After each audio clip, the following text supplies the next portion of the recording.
নামাজ পড়তে পড়তে কপালে দাগ হওয়া কি নেককার হওয়ার লক্ষণ? নয়তো সকল মুসল্লির কপালে কালো দাগ হয় না কেন? নামাজ পড়তে পড়তে কপালে কালো দাগ হলেই মানুষ নেককার হবে এমন কোনো কথা নেই, বরং এটি আমাদের স্কিনের বা ত্বকের ব্যাপার। কারোর ত্বক হয়তো এরকম হয় যে সেটা অনেক বেশি সেজদার কারণে, ঘষাঘষির কারণে সেটা দাগ হয়ে যায়।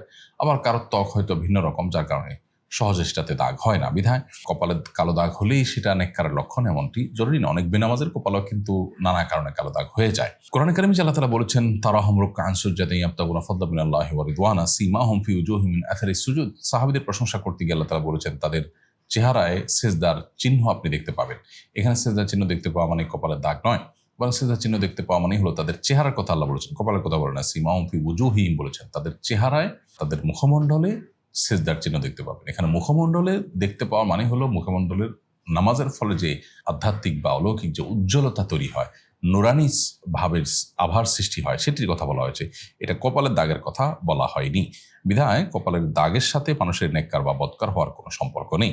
এ বিষয়ে আরো বিভিন্ন মুহাদ্দিসদের বক্তব্য যেমন রয়েছে, সালাফের বক্তব্য রয়েছে, সেগুলোকে সামনে রাখলে পরিষ্কার হয়ে দিন আলো মতো যে আসলে কপালের কালো দাগের সাথে মানুষের নেককার বা বদকার হওয়ার কোনো সম্পর্ক নেই। আমাদের সমাজে এটার উপর ভিত্তি করে মানুষের ভালো মানুষ মন্দ মানুষ হওয়ারটাকে অনেকখানি নিরূপণ করতে দেখা যায়, যেটা সঠিক কোনো বিষয় নয়।